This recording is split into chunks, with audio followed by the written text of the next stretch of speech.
আসসালামু আলাইকুম everyone, welcome back to my channel. আজকে আমি আপনাদের সাথে শেয়ার করব শাহী গাজরের হালুয়া। এই গাজরের হালুয়াটি তৈরি করা যেমন খুবই সহজ, খেতে খুবই মজাদার। এখানে আমি 1 কেজি থেকে বেশি গাজর নিয়ে নিয়েছি। গাজরগুলো ভালো করে ধুয়ে পানি মুছিয়ে আমি এখন একটি গ্রেটার দিয়ে ভালো করে গ্রেট করে নিয়েছি। যে চিকন অংশটা ওইটা দিয়ে গ্রেট করেছি, মোটাটা দিয়ে না। এখন আমি একটি কড়াইতে পরিমাণ মতো 3 চামচ দিয়েছি ঘি দিয়ে আপনারা এই গাজর হালুয়াটা তৈরি করতে চেষ্টা করবেন, তাহলে গ্রানটা যেমন ভালো আসে, খেতেও খুবই মজাদার হয়। ঘিটা একটু গরম করে নিয়ে এখানে আমি 3 পদের বাদাম কেটে নিয়েছি, কাজু বাদাম, কাঠবাদাম, চীনা বাদাম। বাদামগুলোকে কিছু কেটে নিয়েছি, কিছু একটু থেতলিয়ে নিয়েছি। এখন আমি বাদামগুলোকে ঘিয়ের মধ্যে হালকা মাঝারি আঁচে ভেজে নিব, যেন পুড়ে না যায়। পুড়ে গেলে বাদামগুলো তিতো হয়ে যাবে এবং গাজরের হালুয়াটা খেতে ভালো লাগবে না। তাই আমি হালকা মিডিয়াম আঁচে বাদামগুলো ভেজে নিব। যখন একটু গোল্ডেন লাল বাকি বাদামি কালার ধারণ করবে বাদামগুলো, তখন আমি বাদামগুলো চুলার আঁচটা একদম লো করে দিয়ে উঠিয়ে নিব। কারণ নিতে নিতে দেখা যায় যে অনেক সময় বাদামগুলো পড়ে যায়, কিন্তু আমি এমনভাবে ভেজে নিয়েছি আমার একটা বাদাম পড়ে যায়নি। দেখতে পাচ্ছেন কতটা সুন্দর দেখাচ্ছে এবং কতটা লোভনীয় হয়েছে। এখন আমি এর মধ্যে দিয়ে দিব আমার গাজরগুলো আমি এখানে বলছি না 1 কেজি থেকে কিছুটা বেশি, 2-3টা বেশি হবে আমার গাজর। এই গাজরগুলোকে আমি ভালো করে গ্রেটার দিয়ে গ্রেট করে নিয়েছি। এখন আমি সবগুলো দিয়ে দিয়েছি। দিয়ে এখানে আমি আরও 2 চামচের মতো দিয়ে দিব ঘি।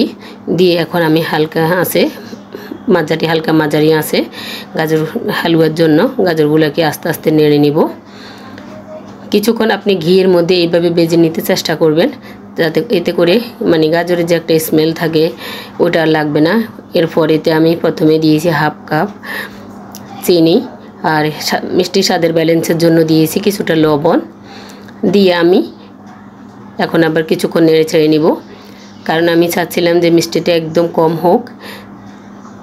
এর জন্য আমি প্রথমে 1/2 কাপ দিয়েছি, এরপরে আমি অবশ্য আরও 1/2 কাপ দিয়েছি। দেখতে পাচ্ছেন চিনির পানিটাও বের হয়ে গিয়েছে।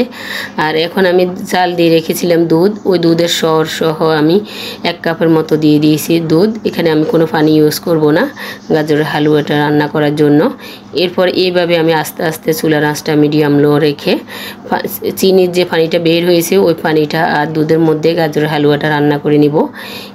মোটামুটি যখন মাঝারি হয়ে এসেছে তখন এই পর্যায়ে আমি 1/2 চামচ থেকে কম দিয়েছি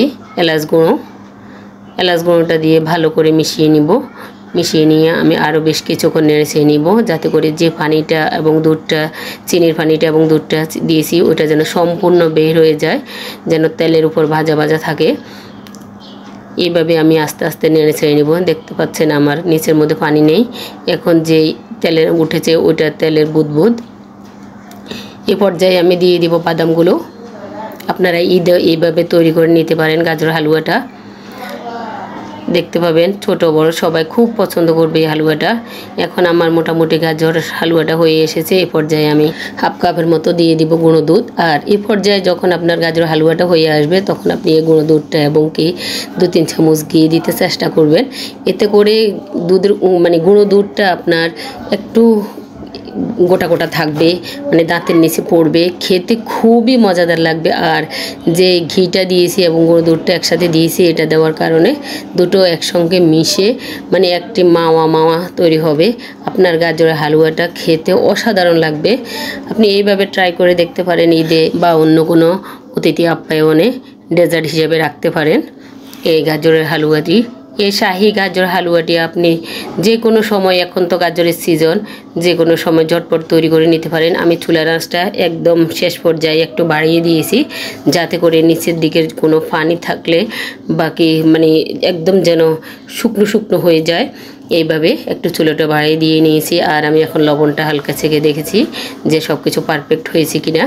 দেখতে পাচ্ছেন আমি নিয়েছি এবং কিছু বাদাম কুচি দিয়ে আমি গার্নিশ করেছি। আর এই গাজর হালুয়াটি আমার ছেলেরা বলেন, আমার হাজব্যান্ড বলে, গাজরের সিজন আসলেই বলে যে গাজর হালুয়া তৈরি করে না কেন। সবাই খুবই পছন্দ করে এই গাজর হালুয়াটি। আপনি একবার ট্রাই করে দেখতে পারেন। আমার রেসিপিগুলো যদি আপনাদের ভালো লেগে থাকে তাহলে আমাকে লাইক করবেন, কমেন্ট করতে ভুলবেন না এবং সাবস্ক্রাইব করে আমার সঙ্গে থাকবেন। আজকের মতো এখানে বিদায় নিলাম। আল্লাহ হাফেজ।